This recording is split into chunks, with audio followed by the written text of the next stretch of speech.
ಜೀವನ ವಿಧಾನವು ಆಚರಣೆಗಳಿಂದ ತುಂಬಿರುತ್ತದೆ. ಅವುಗಳಲ್ಲಿ ಕೆಲವು ಆಧುನಿಕ ಪೀಳಿಗೆಗೆ ತಿಳಿದಿಲ್ಲ, ಆದರೆ ಅವುಗಳು ತಮ್ಮದೇ ಆದ ಅರ್ಥ ಮತ್ತು ಮಹತ್ವವನ್ನು ಹೊಂದಿವೆ. ಆತ್ಮವು ದೇಹಕ್ಕೆ ಪ್ರವೇಶಿಸಿದಾಗಲೆಲ್ಲ ವೈದಿಕ ಪದ್ಧತಿ ಆಚರಣೆಗಳ ಬೇಲಿಯನ್ನು ಅದರ ಸುತ್ತಲೂ ನಿರ್ಮಿಸಲಾಗಿದೆ ಎಂದು ಸಂಸ್ಕೃತಿ ಖಚಿತಪಡಿಸುತ್ತದೆ.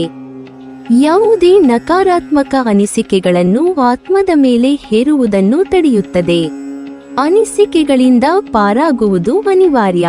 ಎಚ್ಚರಿಕೆಯಿಂದ ಇಲ್ಲದಿದ್ದರೆ ವ್ಯವಸ್ಥಿತ ಅಭ್ಯಾಸ ಬದಲಿಗೆ ಕೆಟ್ಟ ಅನಿಸಿಕೆಗಳಿಗೆ ಅವಕಾಶ ಮಾಡಿಕೊಟ್ಟಂತಾಗುತ್ತದೆ. ಒಳ್ಳೆಯದು ಮತ್ತು ಅಭಿವೃದ್ಧಿಯ ಬದಲು ಅವನತಿಯತ್ತ ಮನುಷ್ಯನು ಸಂಭವಿಸುತ್ತಾನೆ. ವೈದಿಕ ಚಿಂತನೆಯ ಪ್ರಕಾರ ಪ್ರಸ್ತುತ ಜನ್ಮ, ಹಿಂದಿನ ಜನ್ಮ ಮತ್ತು ಮುಂದಿನ ಜನ್ಮ ಎರಕದ ಮೂಲಕ ಆತ್ಮ ಶುದ್ಧೀಕರಣದತ್ತ ಪ್ರಯತ್ನಗಳು. ಅನಿಸಿಕೆಗಳು ಎಂದು ಅರ್ಥ. ಆತ್ಮವನ್ನು ಅದರ ಅಶುದ್ಧತೆಯಿಂದ ಮುಕ್ತಗೊಳಿಸುವ ಪ್ರಕ್ರಿಯೆ ಆಚರಣೆಗಳ ನಿರಂತರ ಅನ್ವಯದ ಸಹಾಯದಿಂದ ಸಾಧ್ಯವಾಗುತ್ತದೆ. ವೈದಿಕ ಸಂಸ್ಕೃತಿಯ ಮೂಲಕ ವ್ಯಕ್ತಿಯ ಸಂಪೂರ್ಣ ಮತ್ತು ಆರೋಗ್ಯಕರ ರೂಪಾಂತರದ ಪ್ರಕ್ರಿಯೆಯು ಬೆರಳೆಣಿಕೆಯಲ್ಲ, 16 ಆಚರಣೆಗಳನ್ನು ಒಳಗೊಂಡಿದೆ.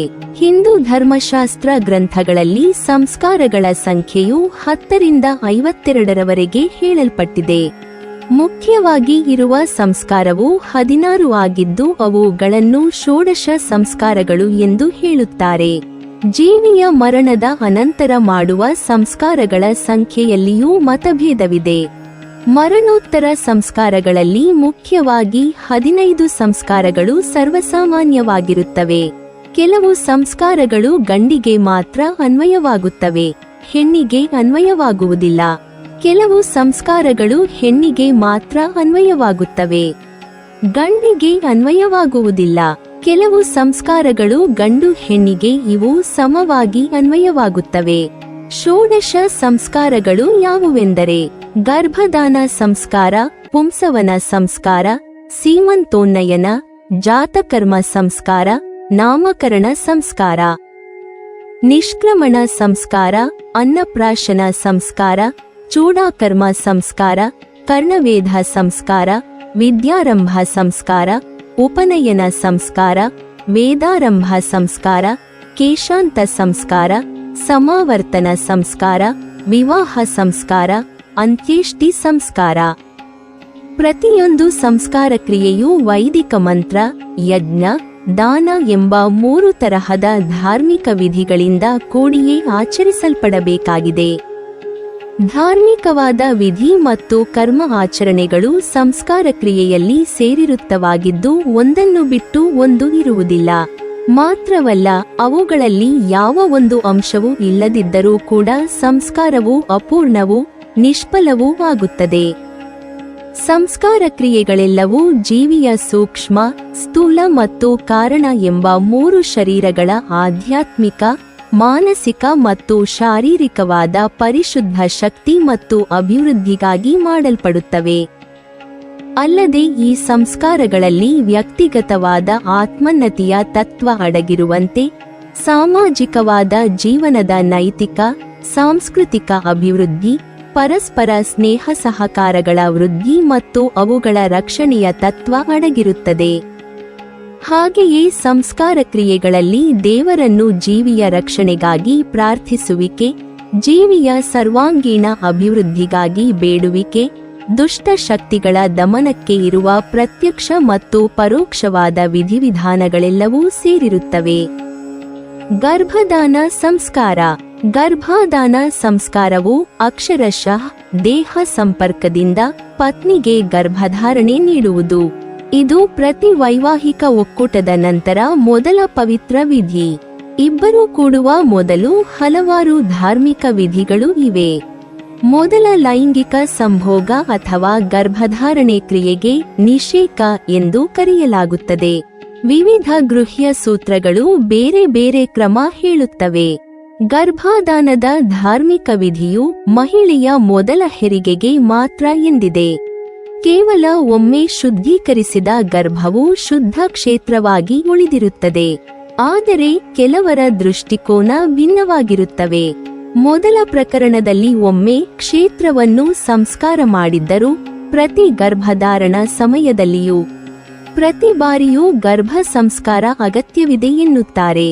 ಹಿಂದೂ ಧರ್ಮದ ಪ್ರಕಾರ ಸಂತಾನೋತ್ಪತ್ತಿ ಎಂದರೆ ಕೇವಲ ಶರೀರಕ್ಕೆ ಸಂಬಂಧಿಸಿದ ಸುಖದ ಸಂಗತಿಯಾಗಲಿ ಅಥವಾ ಅದೊಂದು ಸಹಜವಾದ ಶಾರೀರಿಕವಾದ ಧರ್ಮ ಎಂದಾಗಲಿ ಆಗಿರುವುದಿಲ್ಲ. ತನ್ನ ಕುಲಗೋತ್ರದವರು, ದೇಶದವರು ಇವರೆಲ್ಲರ ಪುರೋಗತಿಗಾಗಿ ಹಿಂದುವು ಸೂಕ್ತವಾದ ವ್ಯವಸ್ಥೆ ಮಾಡಿ ತನ್ಮೂಲಕ ತನ್ನ ಪಾಲಿನ ಕರ್ತವ್ಯ ಋಣಗಳನ್ನು ತೀರಿಸುವ ಮಹತ್ವಪೂರ್ಣವಾದ ತತ್ವವು ಸಂತಾನದ ಉತ್ಪತ್ತಿಯ ಹಿನ್ನೆಲೆಯಲ್ಲಿ ಅಡಗಿರುತ್ತದೆ.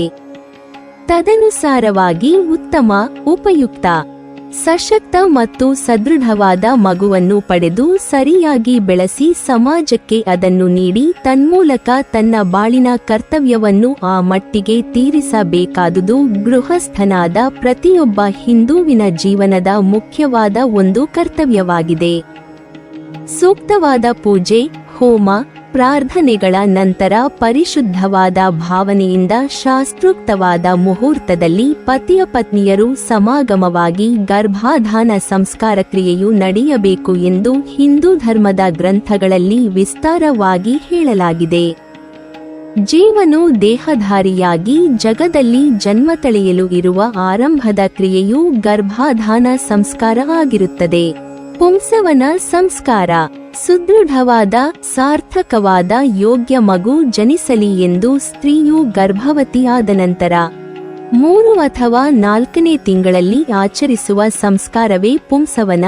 ಸ್ತ್ರೀಯು ಗರ್ಭವತಿಯಾದ ನಂತರ ಶಾರೀರಿಕ ಹಾಗೂ ಮಾನಸಿಕವಾಗಿ ಅವಳಿಗೆ ಶಾಸ್ತ್ರೋಕ್ತವಾದ ಕೆಲವು ರೀತಿಯ ವೈದ್ಯಕೀಯ ಚಿಕಿತ್ಸೆ, ಮಂತ್ರೋಕ್ತವಾದ ಸಂಸ್ಕಾರ ಕ್ರಿಯೆಗಳನ್ನು ಮಾಡಿದರೆ ಗರ್ಭದಲ್ಲಿರುವ ಶಿಶುವು ಸುದೃಢವಾಗುವುದು ಮಾತ್ರವಲ್ಲದೆ ಸರ್ವದೃಷ್ಟಿಯಿಂದಲೂ ಯೋಗ್ಯವಾಗಿ ಬೆಳೆಯುತ್ತದೆ ಎಂಬ ನಿಶ್ಚಯದ ತತ್ವವು ಈ ಸಂಸ್ಕಾರದಲ್ಲಿ ಅಡಗಿರುತ್ತದೆ. ಸೀಮಂತೋನ್ನಯನ ಸಂಸ್ಕಾರ ಗರ್ಭವತಿಯಾದ ಸ್ತ್ರೀಯ ತಲೆಕೂದಲುಗಳನ್ನು ವಿಧಿ ಪ್ರಕಾರವಾಗಿ ಬಾಚಿ ಬೈತಲೆ ಬಿಡಿಸಿ ಹೂಗಳಿಂದ ತಲೆಯನ್ನು ಶೃಂಗರಿಸುವ ವಿಧಿಯೇ ಸೀಮಂತೋನ್ನಯನ ಸಂಸ್ಕಾರ. ಸೀಮಂತದ ಸಂದರ್ಭದಲ್ಲಿ ಗರ್ಭವತಿಗೆ ಬಯಕೆಯಾಗುವ ವಿಶೇಷ ತಿಂಡಿ ತೀರ್ಥಗಳು, ಊಟೋಪಚಾರಗಳನ್ನು ಒದಗಿಸಲಾಗುತ್ತದೆ. ಗರ್ಭದಲ್ಲಿ ನೆಲೆ ನಿಂತಿರುವ ಮಗುವಿನ ಮನಸ್ಸು 5ನೇ ತಿಂಗಳಲ್ಲಿಯೂ ಬುದ್ಧಿಯು 6ನೇ ತಿಂಗಳಲ್ಲಿಯೂ ಪ್ರಬುದ್ಧವಾಗತೊಡಗುತ್ತದೆ. ಅನೇಕ ವಿಧದ ದುಷ್ಟಶಕ್ತಿಗಳು ಗರ್ಭಿಣಿ ಸ್ತ್ರೀಯರನ್ನು ಪ್ರಭಾವಿಸುತ್ತವೆ. ಮಾತ್ರವಲ್ಲದೆ ಗರ್ಭಿಣಿಯ ಶಾರೀರಿಕ ಮತ್ತು ಮಾನಸಿಕವಾದ ಅನೇಕ ರೀತಿಯ ಬದಲಾವಣೆಗಳು ಗರ್ಭವು ಬೆಳೆದಂತೆ ಕಾಣಿಸಿಕೊಳ್ಳುತ್ತಿವೆ. ಈ ಸಂದರ್ಭದಲ್ಲಿ ಗರ್ಭಿಣಿಯ ದೈಹಿಕ ಆರೋಗ್ಯ, ಮಾನಸಿಕ ಆರೋಗ್ಯ ಇವುಗಳು ಅತ್ಯಂತ ಪರಿಣಾಮಕಾರಿಯಾದ ರೀತಿಯಲ್ಲಿ ಗರ್ಭದಲ್ಲಿರುವ ಮಗುವಿನ ದೇಹ, ಮನಸ್ಸು, ಬುದ್ಧಿಗಳನ್ನು ಪ್ರಭಾವಿಸುತ್ತವೆ. ಗರ್ಭಿಣಿಯು ಸಂತೋಷಚಿತ್ತಳು, ಸುದೃಢ, ಆರೋಗ್ಯಯುಕ್ತಳು ಆಗಿರಬೇಕಾದುದು ಅಗತ್ಯ. ಅವಳ ಹಾಗೂ ಗರ್ಭದಲ್ಲಿರುವ ಮಗುವಿನ ರಕ್ಷಣೆಗೆ ಪ್ರಾರ್ಥನೆ, ಇತರರ ಆಶೀರ್ವಾದಗಳ ರಕ್ಷೆ ಅಗತ್ಯ. ಹೀಗೆ ಈ ಅಂಶಗಳಿಂದ ಕೂಡಿರುವ ಸಂಸ್ಕಾರ ವಿಧಿಯೇ ಸೀಮಂತೋನ್ನಯನವಾಗಿದ್ದು, ಇದನ್ನು ಸ್ತ್ರೀಯು ಗರ್ಭವತಿಯಾದ 4ರಿಂದ 7ನೇ ತಿಂಗಳ ಅವಧಿಯಲ್ಲಿ ನಡೆಸುತ್ತಾರೆ. ಜಾತಕರ್ಮ ಸಂಸ್ಕಾರ ಮಗುವು ಹುಟ್ಟಿದಾಗ ಅಂದರೆ ನಾಭಿನಾಳ ಛೇದನಕ್ಕೆ ಮೊದಲೇ ಶಿಶುವಿನ ಜನ್ಮದ ಸಂಬಂಧವಾಗಿ ಮಾಡುವ ಸಂಸ್ಕಾರ ಕರ್ಮವೇ ಜಾತಕರ್ಮ.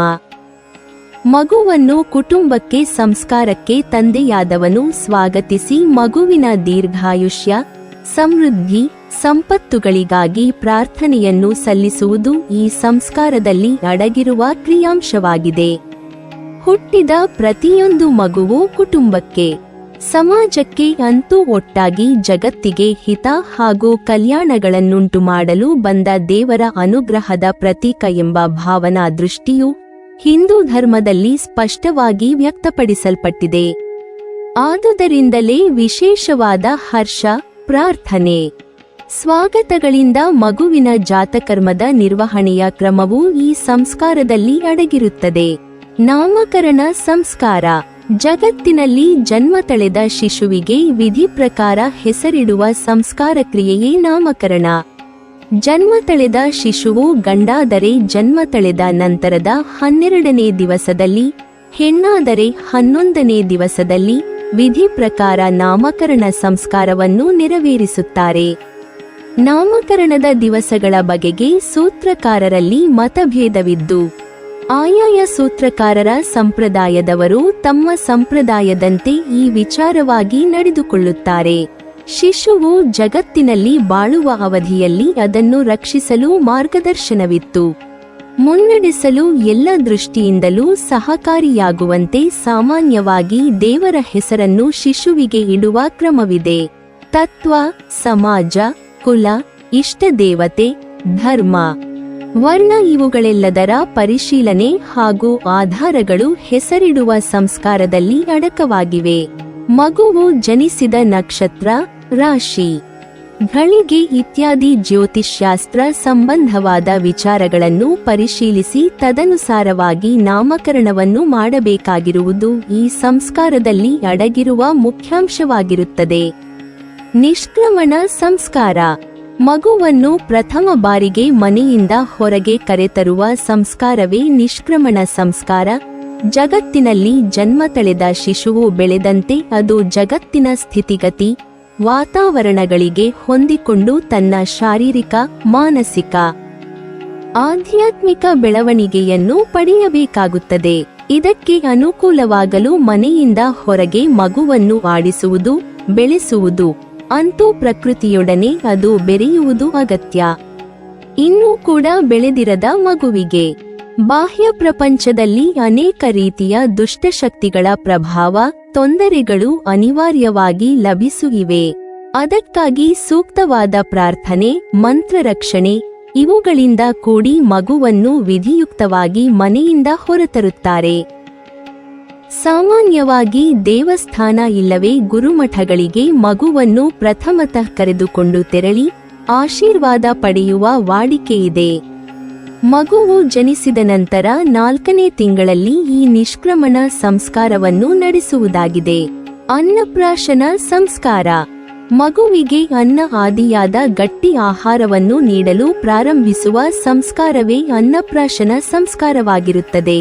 ಆಹಾರವು ವ್ಯಕ್ತಿಯ ಶಾರೀರಿಕ, ಮಾನಸಿಕ ಮತ್ತು ಆಧ್ಯಾತ್ಮಿಕವಾದ ಆರೋಗ್ಯವನ್ನು ರಕ್ಷಿಸುವ ದಿವ್ಯವಾದ ಚೇತನವಸ್ತುವಾಗಿದೆ.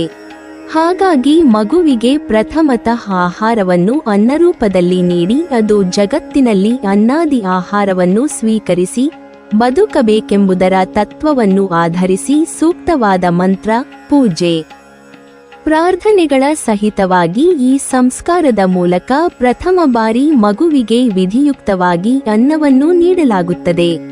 ಮಗುವಿಗೆ ಸುಮಾರು 6 ತಿಂಗಳು ಆಗುವಾಗ ಈ ಕ್ರಿಯೆಯು ನಡೆದು ಇದರ ಹಿನ್ನೆಲೆಯಲ್ಲಿ ಮಗುವಿನ ದೇಹದ ಬೆಳವಣಿಗೆಯ ಅವಶ್ಯಕತೆಯನ್ನು ಅನುಸರಿಸಿ ಕಾಲಕ್ಕೆ ಸರಿಯಾದ ಆಹಾರ ನೀಡಬೇಕೆಂಬ ಆಯುರ್ವೇದೀಯ, ಅಂದರೆ ಆಯುಸ್ಸಿಗೆ ಸಂಬಂಧಿಸಿದ ಜ್ಞಾನದ ತತ್ವವೂ ಅಡಗಿರುತ್ತದೆ.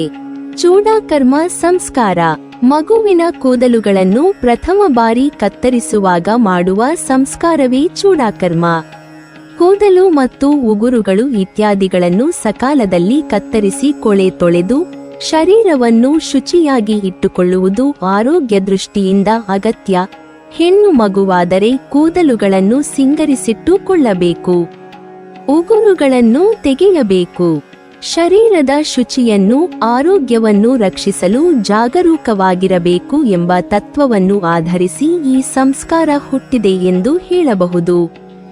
ತಲೆಕೂದಲುಗಳನ್ನು ತೆಗೆದು ನೆತ್ತಿಯ ಭಾಗದಲ್ಲಿ ಮಾತ್ರ ಶಿಖೆಯನ್ನು ಅಥವಾ ಚೂಡವನ್ನು ಇಡುವುದು ಈ ಸಂಸ್ಕಾರದ ಸ್ವರೂಪವಾಗಿದೆ.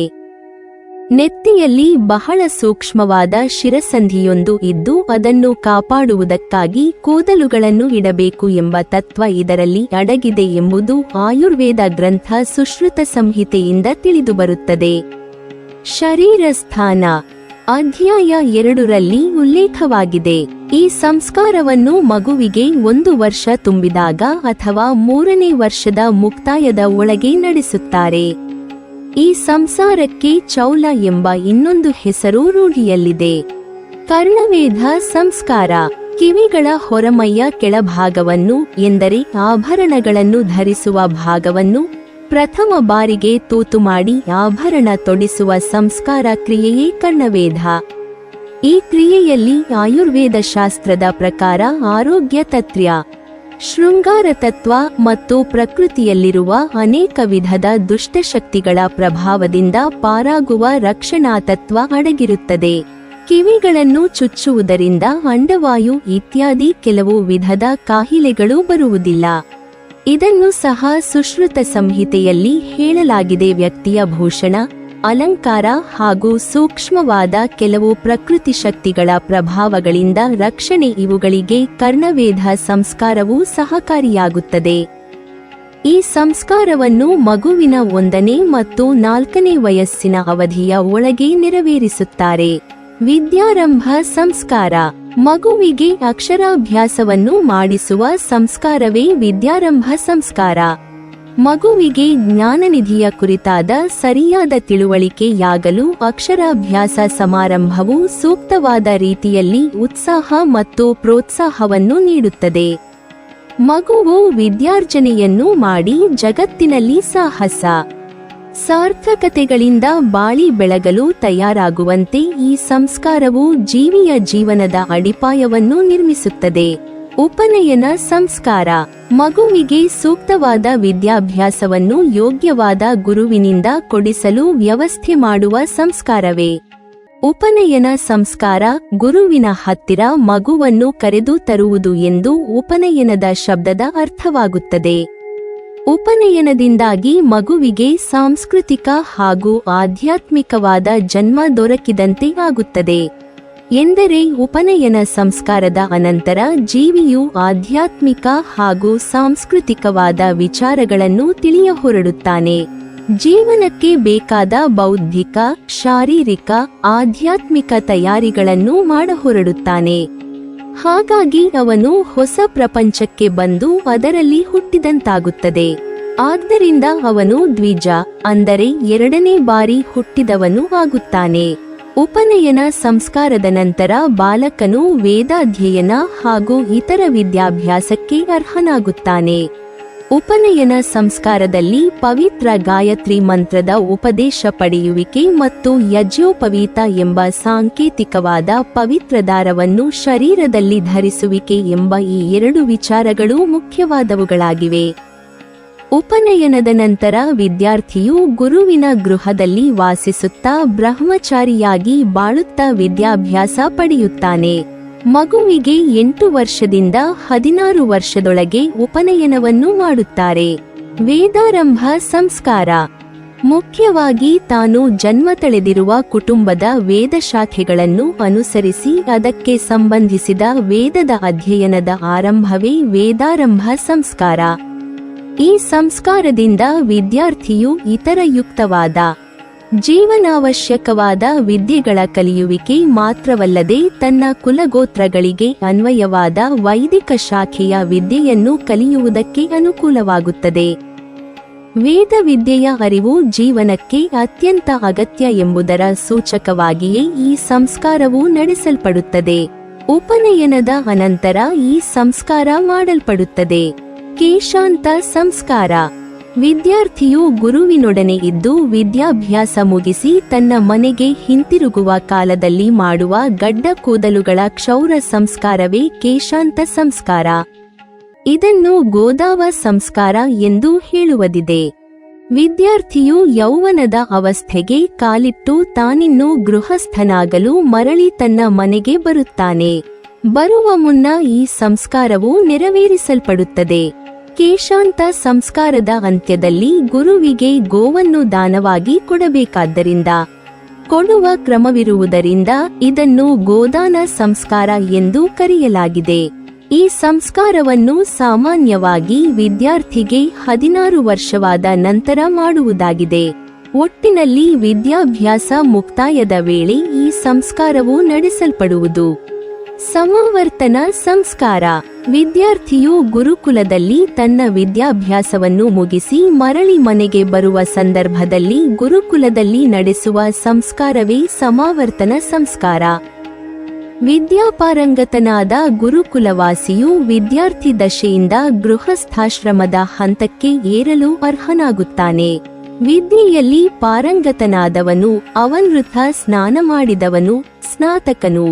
ಸ್ನಾತಕನಾಗಲು ತಾನು ಪಟ್ಟ ಶ್ರಮ. ಆ ಕಾಲದಲ್ಲಿ ಕೈಕೊಂಡ ಬ್ರಹ್ಮಚರ್ಯವ್ರತ ಇವುಗಳು ದೊಡ್ಡ ಒಂದು ಯಜ್ಞದಂತೆಯೇ ಸರಿ. ಯಜ್ಞಾಂತ್ಯದಲ್ಲಿ ಯಜ್ಞ ಮಾಡಿದವನು ಸ್ನಾನ ಮಾಡುವ ಕ್ರಮವಿದ್ದು ಅದನ್ನು ಅವಬ್ಧ ಸ್ನಾನ ಎನ್ನುತ್ತಾರೆ. ಹಾಗೆಯೇ ಬ್ರಹ್ಮಚರ್ಯವ್ರತದ ಅಂತ್ಯದಲ್ಲಿ ವಿದ್ಯಾಸ್ನಾತಕನು ಮಾಡುವ ಅವಭ್ರತ ಸ್ನಾನವೇ ಸಮಾವರ್ತನ ಸಂಸ್ಕಾರ. ಸ್ನಾನ, ಪ್ರಾರ್ಥನೆ, ಗುರುಗಳಿಗೆ ಕೃತಜ್ಞತೆಯಿಂದ ವಂದಿಸುವಿಕೆ ಇವುಗಳೆಲ್ಲ ಸೇರಿರುವುದು ಮಾತ್ರವಲ್ಲದೆ ವಿದ್ಯಾಸ್ನಾತಕನು ಊರಿನ ಅಥವಾ ಹತ್ತಿರದ ಪ್ರಸಿದ್ಧವಾದ ಪಂಡಿತರ ಸಭೆಗೆ ತೆರಳಿ ತನ್ನ ಗುರುವಿನಿಂದ ಸಭೆಗೆ ಪರಿಚಯಿಸಿಕೊಳ್ಳುವಿಕೆಯು ಈ ಸಂಸ್ಕಾರ ಕ್ರಿಯೆಯಲ್ಲಿ ಅಡಗಿರುವ ಅಂಶವಾಗಿದೆ. ನಮಾವರ್ತನ ಸಂಸ್ಕಾರದ ನಂತರ ವಿದ್ಯಾರ್ಥಿಯು ಯೌವನದ ಹಂತಕ್ಕೆ ಏರಿದವನಾಗಿ ಅವನು ಗೃಹಸ್ಥನಾಗಿ ವಿವಾಹ ಜೀವನ ನಡೆಸಲು ಅರ್ಹತೆಯನ್ನು ಪಡೆಯುತ್ತಾನೆ. ಗುರುವಿನ ಅನುಮತಿ ಪಡೆದು ಅವರಿಂದ ಆಶೀರ್ವಾದ ಹೊಂದಿ ಯುವಕನು ಗೃಹಸ್ಥನಾಗುತ್ತಾನೆ. ಗುರುಕುಲದಿಂದ ಮರಳಿದ ನಂತರ ಗೃಹಸ್ಥನಾಗುವ ಇಚ್ಛೆಯಿಲ್ಲದೆ ನೈಷ್ಠಿಕ ಬ್ರಹ್ಮಚಾರಿಗಳಾಗಿ ಇಳೆಯಲ್ಲಿ ಉಳಿಯಲಿಚ್ಛಿಸುವವರು ಹಾಗೂ ಉಳಿಯಬಹುದು. ವಿವಾಹ ಸಂಸ್ಕಾರ. ವಧುವೊಬ್ಬಳನ್ನು ಜೀವನದ ಜೊತೆಗಾರ್ತಿಯಾಗಿ ಅಂದರೆ ಸಹ ಧರ್ಮಿಣಿಯಾಗಿ ಸ್ವೀಕರಿಸಿ ಬ್ರಹ್ಮಚರ್ಯದ ಹಂತದಿಂದ ಜೀವಿಯು ಗೃಹಸ್ಥನ ನೆಲೆಗೆ ಸೇರಲು ಮಾಡುವ ಸಂಸ್ಕಾರವೇ ವಾಹ ಸಂಸ್ಕಾರವಾಗಿರುತ್ತದೆ. ಇದು ಗಂಡ ಮತ್ತು ಹೆಂಡತಿಯ ನಡುವಿನ ಶಾಶ್ವತ ಒಡನಾಟದ ಬದ್ಧತೆಯಾಗಿದೆ. ವೇದಗಳ ಪ್ರಕಾರ ಬ್ರಹ್ಮಚರ್ಯ ಆಶ್ರಮವನ್ನು ಪೂರ್ಣಗೊಳಿಸಿದ ನಂತರ ವಿವಾಹವನ್ನು ಪ್ರಾರಂಭಿಸಬಹುದು. ವಿದ್ಯಾರ್ಥಿ ಜೀವನವನ್ನು ಬ್ರಹ್ಮಚರ್ಯದೊಂದಿಗೆ ನಿರ್ವಹಿಸಲಾಗುತ್ತದೆ. ವಿವಾಹ ಸಂಸ್ಕಾರದ ಪ್ರಮುಖ ಸಮಾರಂಭಗಳಲ್ಲಿ ಒಂದು ಸಪ್ತಪದಿ ಅಥವಾ 7 ಪವಿತ್ರ ಪ್ರತಿಜ್ಞೆಗಳು, ಅಂತ್ಯಷ್ಟಿ ಸಂಸ್ಕಾರ ಅಥವಾ ಅಪರ ಸಂಸ್ಕಾರ ಕ್ರಿಯೆಗಳು. ಮರಣವೆಂದರೆ ದೇಹಕ್ಕೆ ವಿನ ಆತ್ಮಕ್ಕಲ್ಲವಾಗಿದ್ದು, ಮರಣದ ನಂತರ ಜೀವಾತ್ಮನು ಪುನಃ ಜನ್ಮ ಪಡೆಯುವುದು ಇಲ್ಲವೇ ಮುಕ್ತಿಯನ್ನು ಪಡೆಯುವುದು ಎಂಬುದೇ ಹಿಂದೂ ಧರ್ಮದ ನಿಲುವು ಆಗಿದೆ. ಮರಣದ ನಂತರ ಜೀವಾತ್ಮನು ತನ್ನ ಸೂಕ್ಷ್ಮ ಶರೀರದಿಂದ ಒಡಗೂಡಿರುತ್ತಾನೆ ಎಂಬುದು ಕೂಡ ಹಿಂದೂ ಧರ್ಮದಲ್ಲಿ ಸಾಕಷ್ಟು ವಿವರವಾಗಿ ಸ್ಪಷ್ಟವಾಗಿ ಹೇಳಿರುವ ಸಂಗತಿಯಾಗಿದೆ. ಆದುದರಿಂದ ಜೀವಿಯ ಮರಣೋತ್ತರದಲ್ಲಿ ಕೂಡ ಕೆಲವು ಸಂಸ್ಕಾರಗಳು ಮಾಡಬೇಕಾಗಿದ್ದು ಅವುಗಳೆಲ್ಲವೂ ಜೀವಿಯ ಸದ್ಗತಿಯ ಪ್ರಾಪ್ತಿಗೆ ಸಹಾಯಕವಾಗುವ ಸಂಸ್ಕಾರಗಳಾಗಿವೆ. ಜೀವನ ರಂಗವನ್ನು ಪ್ರವೇಶಿಸಿದ ಜೀವನು ಸಂಸಾರ ಬಂಧನದಿಂದ ವಿಮುಕ್ತನಾಗುವವರೆಗೆ ಮತ್ತೆ ಮತ್ತೆ ಜನ್ಮಗಳನ್ನು ಎತ್ತಲೇಬೇಕಾಗುತ್ತದೆ. ಜನ್ಮಾಂತರಗಳು ಇರುವಂತೆ ಭೂಲೋಕ, ಸ್ವರ್ಗಲೋಕ, ಪಿತೃಲೋಕ ಎಂಬಿತ್ಯಾದಿ ವಿವಿಧ ಲೋಕಗಳು. ಅಲ್ಲಿ ಜೀವನು ತನ್ನ ಕರ್ಮಕ್ಕೆ ಅನುಸಾರವಾಗಿ ಬಾಳುವೆ ಮಾಡುವುದು, ಪುನಃ ಭೂಲೋಕದಲ್ಲಿ ಜನ್ಮ ಎತ್ತುವುದು ಇವುಗಳೆಲ್ಲ ಇದ್ದೇ ಇವೆ ಎಂದು ಹಿಂದೂ ಧರ್ಮದಲ್ಲಿ ಸ್ಪಷ್ಟವಾಗಿ ತಿಳಿಯಪಡಿಸಲಾಗಿದೆ. ಅದರಂತೆ ಜೀವನ ಮರಣೋತ್ತರ ಸಂಸ್ಕಾರಗಳು ಕೂಡ ತುಂಬಾ ಅರ್ಥವತ್ತಾದ ತತ್ವಗಳಿಂದ ಕೂಡಿದೆ ಎನ್ನುವುದು ಸಂಸ್ಕಾರಗಳ ಹಿಂದೆ ಅಡಕವಾಗಿರುವ ತತ್ವ ವಿಧಿ ವಿಚಾರಗಳನ್ನು ಪರಿಶೀಲಿಸಿದಾಗ ತಿಳಿಯುವುದು. ನೀವಿನ್ನೂ ನಮ್ಮ ಚಾನೆಲ್ ಅನ್ನು ಸಬ್ಸ್ಕ್ರೈಬ್ ಮಾಡಿಲ್ವಾ? ಹಾಗಾದರೆ ಈ ಕೂಡಲೇ ನಮ್ಮ ಇಂದ್ರಜಾಲ ಚಾನೆಲ್ ಅನ್ನು ಸಬ್ಸ್ಕ್ರೈಬ್ ಮಾಡಿ ಮತ್ತು ಪಕ್ಕದಲ್ಲಿರುವ ಬೆಲ್ ಐಕಾನ್ ಅನ್ನು ಕ್ಲಿಕ್ ಮಾಡಿದರೆ ನಮ್ಮ ಹೊಸ ವಿಡಿಯೋಗಳನ್ನು ನೀವು ನೋಡಬಹುದು.